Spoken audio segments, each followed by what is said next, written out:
Velkommen til Rasmus' YouTube-kanal. I dag der er vi ude hos Karl Mertz i Sakskøbing. Ja. Inde i det rum der ser vi ATV'erne. Og den traktor, der står her foran mig.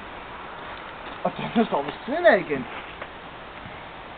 Det her, det er de to nye 50'er.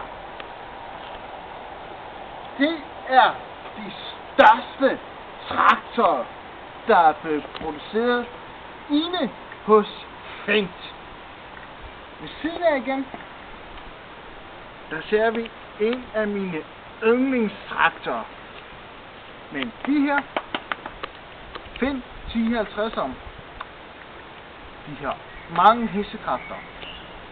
Om bag de her traktorer her, der står der et par plove. Omkring 6 uger. De her, de har så mange hestekræfter, at plovene, dem kan de flytte, som hvis du tager en ganske almindelig smørbakke og en almindelig kniv. Hvis du kører tæt igennem smørbakken, der flytter de ploven lige sådan. Men der går en fat blandt andet rygter om, at de her, de må ikke deltage i traktortræk, fordi at slæden, den flytter de let. De flytter den så let, som du tager og hivler en læg over scenen. Men herhenne siden af, derhenne, der ser vi en af de nye plæneklipper, der findes. Nemlig, følg med.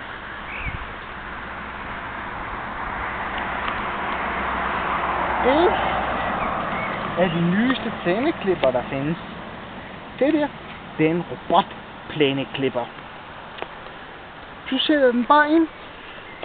Den finder selv ud af, hvor stor din græsplæne er. Den klipper den. Hvis nu du siger, at du har en græsplæne på størrelse med parken, det er som området her, hvor jeg står på. Det finder den selv ud af. Den klipper området. Det er den nyeste teknologi inden for landbrug. Men lad os tage lidt nærmere på traktorerne. Det er det, vi har ude for. Men de to her, det største, du nogensinde kommer til at se i Fendts historie. Det er mindre, de laver en 10 Fendt. En Fendt 1060'er. Eller en 80'er. Det finder du ud af. Og store traktorer, der kommer ud af dem her.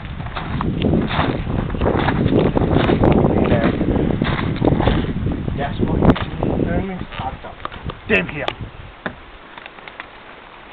Massey Ferguson. En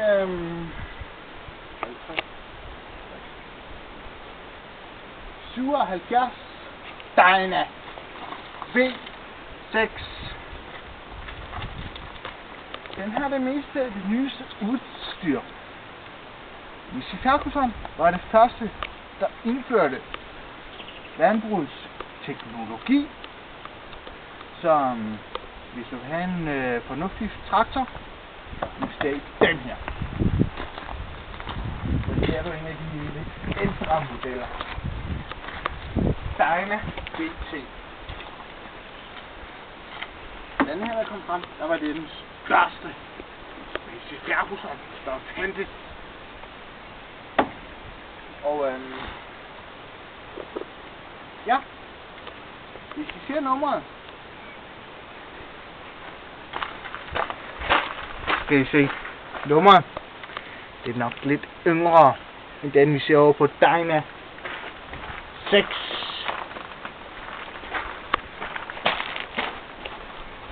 Og jeg skal over på det landskaber man bruger.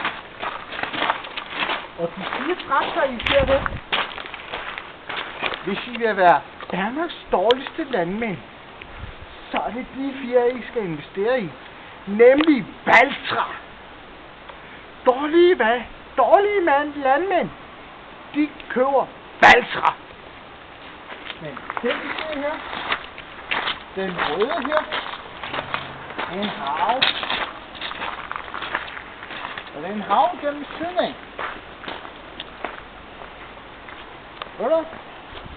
Du skulle have en årlig traktor til at flytte den. Så er det Dyna 6. Og så igennem siden, der har vi en trommel. Og indimellem, der har vi en hav eller en trommel, eller hvad du nu vil kalde den. En hav igen.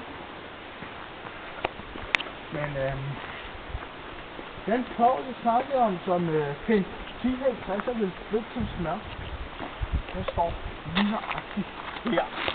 En plov 6-furet. Ved du? Hvis vi spænder den på der, det er smør. Det er som at køre en ganske ny smørkniv gennem bakket smør. Men det vi ser igen, der har vi en, ja, det er også den burde. Men så har vi en sneplov. Så har vi en igen til at rette plovburet ud.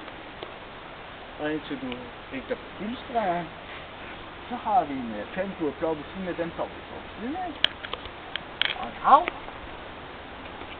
Og derovre, der ser du ATV'er, minigraver, træslåmaskiner, havetrakter og alt. Og derovre, så ser du en af de gamle pins med en gamle sprøjte på.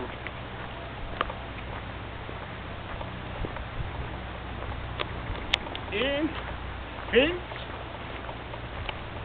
Lad os se, når vi kommer derhen. Pind 716 med en fin lille sprøjte på. Men ellers, mit navn det er Rasmus Jensen. Min interesse det er for landbrugsmaskiner, jernbanen, som der kører hjulet bagved, Lollandsbanen, min hjemby, Saxkøbing. På jernbanen, der har vi lige en lille smule ting, vi gerne vil vise dig. Ja. Vores lille, ja, vi bor i Saxkøbing. Majbo ligger derude bag. Men vi har lige en sikkerhedsplakat, vi gerne vil vise jer. På vejen hjem. Så hvis I vil, så med at vise jer den lille sikkerhedsplakat, når vi følger hjem. Jo tak fra Rasmus' YouTube-kanal, og følg endelig likes!